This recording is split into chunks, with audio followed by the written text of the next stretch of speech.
Hey, welcome to the Women of Power show with myself, Lovelda Vincenzi. This is the show where we talk about the essence of feminine power. What is it that makes us women the most powerful beings on the world? How can we tap into our inner strength? I bring powerful business women and women in life on this show to talk about the essence of their power, what I call their power tools, the tools, techniques, strategies, and ways of being which have enabled their success in life and business. And today's no different. I'm joined by an incredible entrepreneur, award-winning, multi-award-winning entrepreneur, shall I say, and founder of the Best Business Women Awards. I don't know why I can't get that out today. Please welcome my guest today, Debbie Gilbert. Thank you, Lovelda. Great intro. Okay, girl, let's get into this. So, I can't wait to dive into talking about awards because I think it's one of those things, especially for women in business, where we can really have an opportunity to showcase ourselves. Yeah. However, not everybody necessarily gets in there. I've got my own hang-ups, so I'm going to use this as my own educational experience to understand how it works. But you've won quite a few awards yourself already. Yeah. So maybe if you can remember, can you wind back to the first one, the very first time that you did an award, so that those of us who perhaps haven't applied for one yet could probably get a sense of what that was like? Was it smooth sailing for you, seeing as you've done so many? No. I mean, back in 2011, I applied for a couple of business awards because a few business associates had said, you've had so much success, been in business since 1998, now's the time. And I was like, really? Okay. So I had a look at some awards, decided to enter. Thought I'd done really good award entries and submitted them, and I got rejected. Get out. And I was crushed. I'm not going to lie to you. My ego was stabbed. I thought, I should have at least been chosen as a finalist. So I was just going to put awards to bed. I was going to give up. It obviously wasn't for me. I obviously wasn't good enough. And I ended up having a glass of wine with a business associate who said, did you enter those awards? And I was like, yeah, got a big fat rejection. And they were like, really? And I said, yeah, I just got rejected. And she was like, well, send me the entry. Let me have a look at it. And I'll give you some feedback. I was a bit like, oh, okay.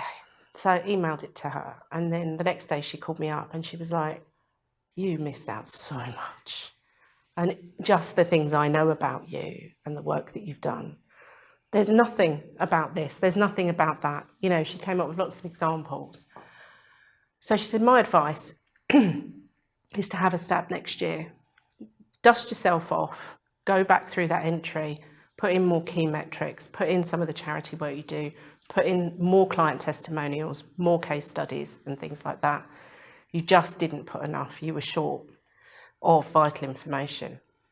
So I said, okay. So when it sort of came round again, I was sitting there thinking, do I really want to put myself through this? No, I do. Because actually I could see the benefits of awards and I could see the publicity opportunities and the opportunity for my business to grow. So I thought, no, I'm going to do it. So I went in headlong, did it again. And got chosen as a finalist. Well done. I only entered one that year and I got chosen as a finalist. So I was really chuffed.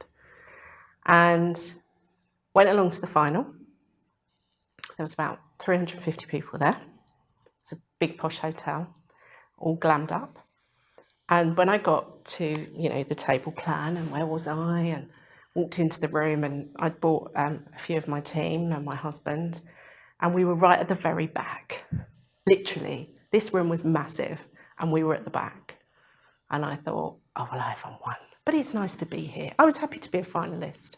I mean, it was an improvement on the year before. It was. And of course, pre-drinks, I'd had a few glasses of champagne. My husband decided to get a bottle.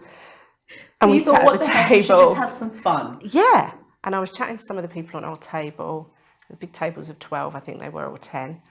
And, we got wine and we're eating our dinner and I'm just slowly but surely getting a bit puddled.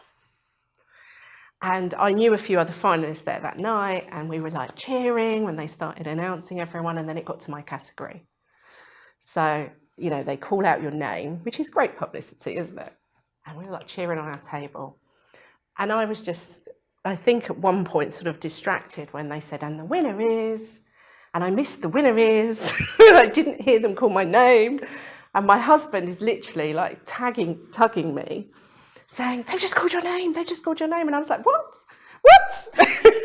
I've got really high shoes on, so I'm sure that a lot of the women watching this can identify.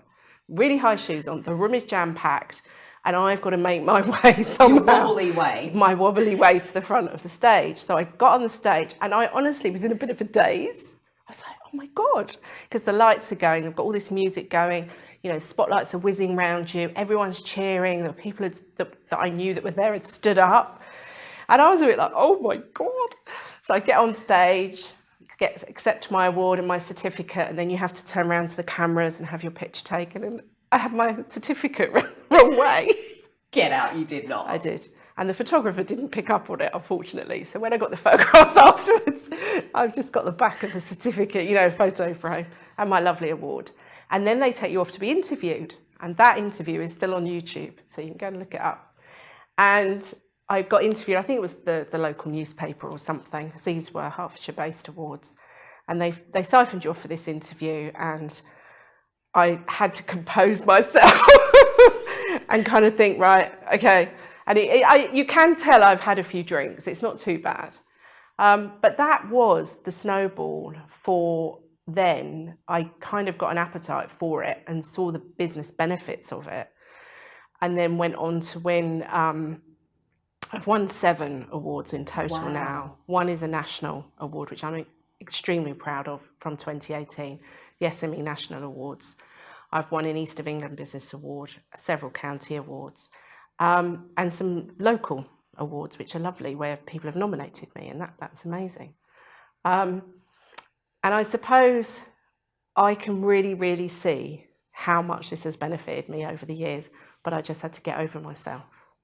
And I love what you said there in terms of, at the beginning, that application form, because it's really easy to get quite depleted, because all awards, you know, I mean, there are a few out there where it's just a little bit of a popularity contest. Let's put a pin in them for a moment.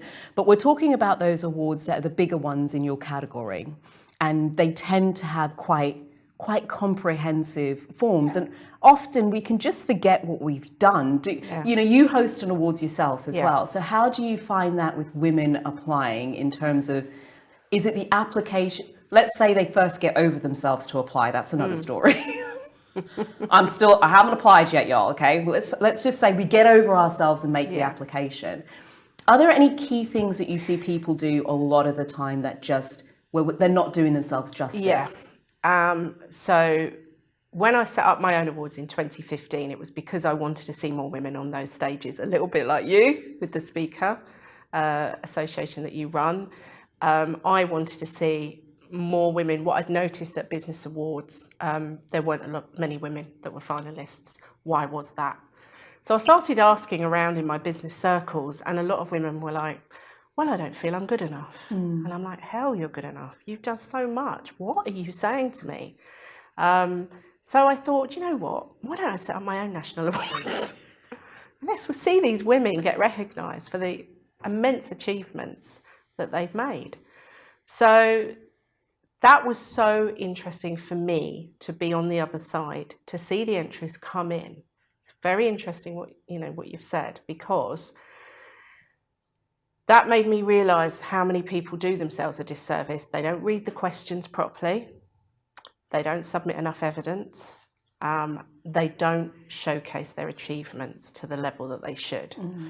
And I don't get involved in the judging. I've got a panel of experts. I've got 21 judges from a wide variety of business backgrounds, and they can only judge what is presented to them on the judging day. That is all they can do. So, we don't shortlist everybody. So it's really a case of, you have to really hone down your major achievements, but also the minor ones. And there's no such thing as not putting enough information in. And it is a process. And once you get over yourself, you just have to follow a process. And once you've got that process and you've done your very first award entry, you will be able to adapt that for other awards. Because they all ask similar questions. You know, there are thousands of awards out there. And it's about finding the ones that resonate with you and your business, and credibility. It's those two things, because you want a credible award. The voting contests, yeah, you touched on that. That's a popularity contest. Yeah. The people with the biggest social media following are going to get that. And that doesn't mean because you've got hundreds of thousands of followers on Instagram that you're a great business. So you have to look for the awards that you think will benefit your business. So you might want to be a thought leader in your industry, therefore you go for industry awards. Or you might want to be known in your local area, which is what I started with, because I just wanted people to know who I was in Hertfordshire, and it worked. And then you might want to go for national or global, because you might want to get recognised UK-wide and globally. And the opportunities that have come to our finalists and winners is amazing, really.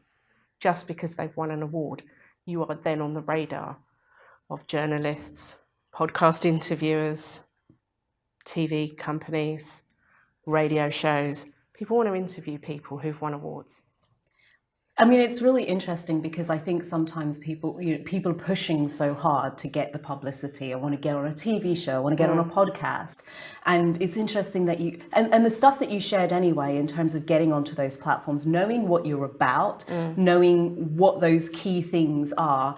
Do you think women struggle with that in particular? Do we play ourselves down too much? Yeah, because a lot of the time, I think we do what we do. We get on with our jobs. We do what we do. We don't necessarily like to shout about success.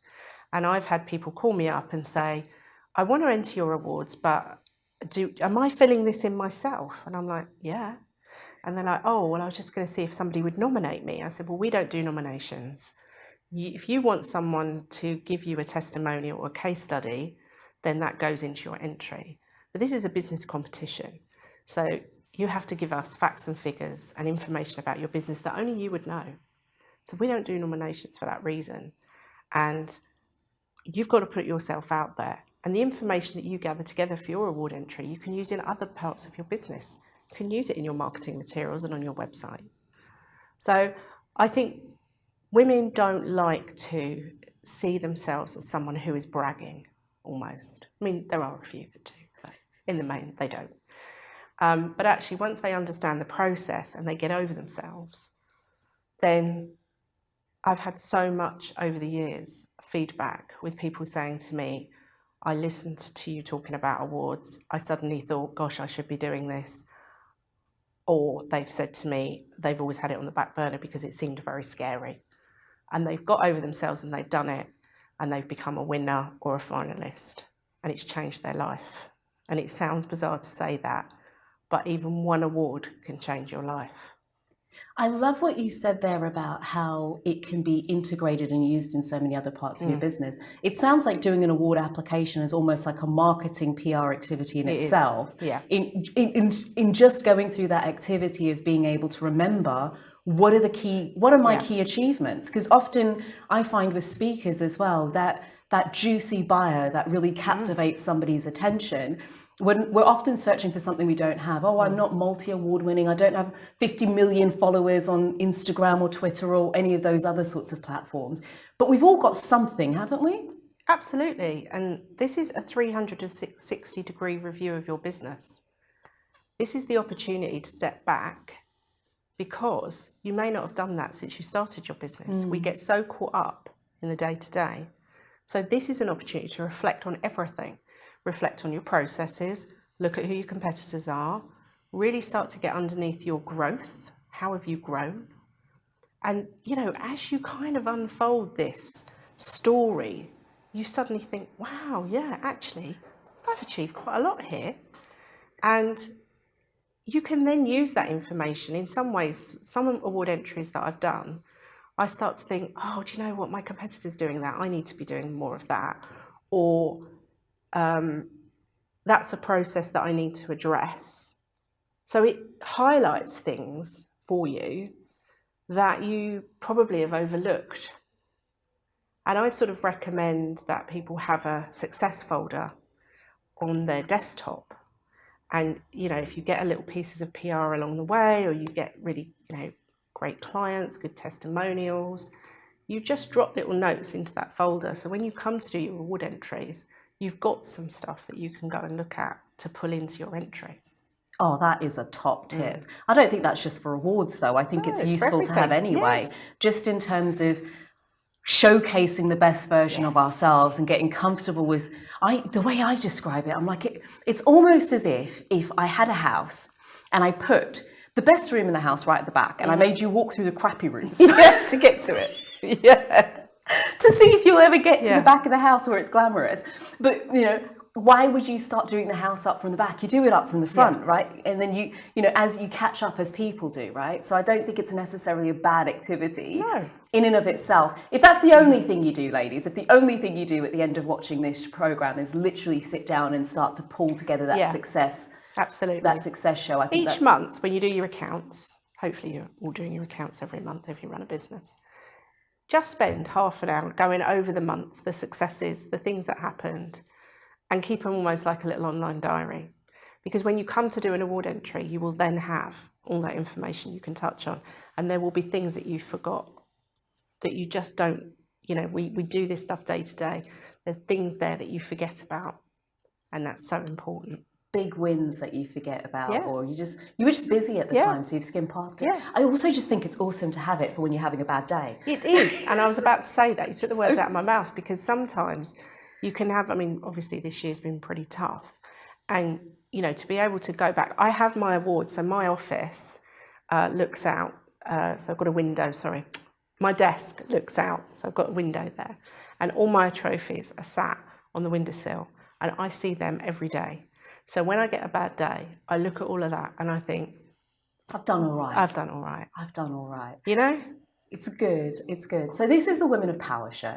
And so therefore I'm really curious, and especially given that you've had so many people, 10 years is a long time to be running an awards. So many women walk through awards. And, if you've won an award, we kind of think if you've got that kind of award, then there must be some power in you. So I'm now curious, based on that expertise and that background, what is it that you think makes a woman powerful? What is the essence of a woman's power? I think actually it's actually supporting other women makes you powerful. Because if you've got the back of other women and they've got your back, you will be successful. And it's my network that's made me so successful over the years, and giving as much support to other people as possible. And I think being, organised, all of these things, running a business is so important. Being organised, being focused. I think power comes from being focused and determined as well. It's not about crushing other people out of the way. It's really not. That's not bad. That's bad business practice. It's not about trying to fight your way to the top and elbowing other women. It's about collaboration. And this is what, again, shocks a lot of people when I say to them, the number of people I collaborate with that appear to be in the same space as me. Because I don't just have the awards, I've got other strands to my business as well. Because I welcome everybody and I embrace everybody, and therefore the more you embrace, the more your power grows, because it's all about us all supporting each other. And I love it. I love that you say that, because I think sometimes we can get so caught up in the world and the troubles and the challenges that we're having right in this moment, that we can forget to even include and invite others in to have that collaboration. Totally. So I'm gonna make this personal now, Debbie. My gosh. So we now know what you consider the essence of a woman's power, but now I want to know the essence of Debbie's power, because 7 awards, multiple businesses, an award ceremony for over 10 years supporting other women and showcasing their light. What is the essence of your power? So here's the question. If we were to take everything that you've done in life and business today and boil it down, everything, I'm gonna go there. Boil it down to just 3 power tools, I'll call them. Tools, techniques, strategies that you'd say these things alone have been fundamental to my success. Without them, I know I wouldn't have been as impactful as I have been today. What would those 3 things be? Well, it's sort of repeating myself a little bit, but networking has been massive for me. I think when I started my business, the internet didn't even exist, which people look at me a bit crazy. And I'm like, no, phones were used for speaking to people. Not for connecting to the internet. No, I mean, we used to have dial-up. I mean, gosh, you could go and make a 3-course meal in the time it took for you to connect up to the internet. You were either on the phone or you were on the internet. Exactly. So obviously when I've always tried to keep ahead of technology, or keep with technology, ahead of it, with it. And I think that's important. There's so many tools out there that can help you run your business. And I still come across people who say, oh, I haven't got a website. I'm like, why? I've got a Facebook page. Oh, so your business is owned by Facebook. It's not owned by you. Not really. No. So it's about using the technology that's available to us and trying to keep ahead of the next trends that are coming in and making sure that you're making best use of those. Your network, as I said earlier, and having a great team. Obviously, I didn't have a team to start with, but very early on in my business, back in, oh gosh, I can't remember now, like 15, 20 years ago, I started to use virtual assistants and then went from virtual assistants to staff, employees. And there is no substitute for a great team around you. And outsource, as soon as you can physically afford to outsource, start doing it. Because it leaves you free to build your business, and you can't do the day-to-day activities and build your business. It's just not possible. You'll never be successful. You'll just be like running around in circles, like a mad hatter, trying to look at the time, you know, where's the white rabbit? It's the company, you know, like you literally, no. And I have had periods of my life when I've been a bit like that, but you've got to draw yourself back and go, right, if I'm going to grow this business, and my business has grown massively since my youngest son grew up, because I've got 2 children, and it enabled me to spend heaps more time on the business, not be disrupted with school holidays and things like that, which I did love, by the way, and I really miss. But it is really about processes, honing yourself down, making sure the tasks that you're doing are actually growing your business. And so that's what I've used. That I'm not saying these are general stuff. This is what I do. I think as women as well, sometimes we can get caught up in wanting to be the way we want it to get done. Yeah. And it's okay if it's a process to outsource, but I completely concur with you, because I know for me, I couldn't have the creativity when I was so bogged down with the detail. And so it was like I'd get an idea and I just think, oh, what's the point? Put a pin in that, because I'm never going to have any time to do it. So I love that you brought up outsource as quickly as you can. Find the way to find the courage for that. I want to hear a little bit about these awards now. So are they global now, given we're all online? Yes, this is the first year that we've got the International Businesswoman of the Year category. So I'm really excited about that. So we've opened it up now. The world has opened, hasn't it? This is the one great thing about the pandemic. It's made the world a smaller place. So our final this year will probably be online. I don't know, but I think it will be in October. But what we're going to try and do is ongoing, is we would have the awards live across the world anyway, once we get back to face. And we'd love a final in New York. Couldn't that be amazing? But we will be doing a physical final when we can, and people will be invited to come wherever they are in the world, and it will be beamed out live. So I think we're all a bit more accustomed to online. So that's very exciting. So they're launching in March for this year. We're really excited about that, and we're looking forward to seeing and hearing all the amazing stories that come in, because that's, for me, is the exciting part. How does one apply? You're getting us all, it's tantalising. It's like, tell us all the benefits we can get from doing awards, how great it's going to benefit our business in multiple different ways. Then tell us you have an award design specifically for us women. Where do I get these awards, Debbie? So you go to the bestbusinesswomenawards.com website. The entry won't be live until after the 30th of March. We've got an online launch event, of course. So we're quite excited about that, and you'll just go to the website, sign up, and you'll get access to view the entry forms for the relevant categories. The closing date will be the end of June, 30th of June, and then our judging panel sits probably mid-July. So You know, they get to read all the stories and score everybody, and then they pick the best entries for each category. And then we announce the winners on the night, which will be the 15th of October, either online or face-to-face.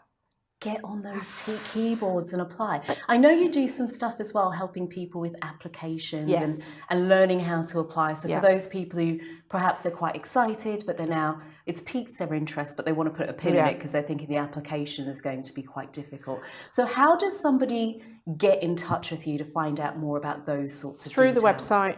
You can contact me through the website. We run, at the launch event, we run through the exact entry process and we give tips. And then I head into a season of awards masterclasses, which aren't specifically about my awards, they're about all awards, because I'm a great advocate. Enter as many awards as you can that are applicable to your business. So there is a charge for those, but we run them online. We piloted it last year, it went really well. And we do write award entries, but we don't write them for our own awards because that wouldn't be very ethical. But we do help people with other awards if they want us to, and we write those as well. But I think it's about learning, it's about understanding the process, and once you've got those tools, you're going to fly. Fabulous. And Debbie, if you could just leave us with a couple of closing words, because we're almost there, but I feel like I can just squeeze a little bit more out of you.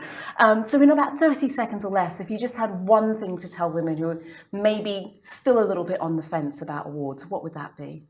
Step forward for success and be recognised for what you've achieved in your life and in your business. Because if you don't do it, no one else is going to do it. You've got to do it. You've got to put yourself out there. And the legacy lasts forever. No one's ever going to take that award away from you. So you've got it forever. The chills. Put yourself forward because nobody's going to do it for you. We are flat out of time. Oh, this has been great. Put yourself forward because nobody else is going to do it for you. It is about time. This show is all about elevating female voices and making sure to get you out to as many people as possible. And awards are a critical, pivotal point in being able to do that. So if you're listening to us on the podcast or perhaps watching on YouTube, please make sure that you scroll down and click the links to apply for the awards, these ones and others. And I do strongly encourage you to follow Debbie to find out, get on those awards masterclasses, whether it's Debbie's awards or other awards that you're looking to apply for. Until next time, this has been the Women of Power Show. I'm your host, Lovelda Vincenzi. Make sure that you've subscribed for when we're up next live. And until then, ciao!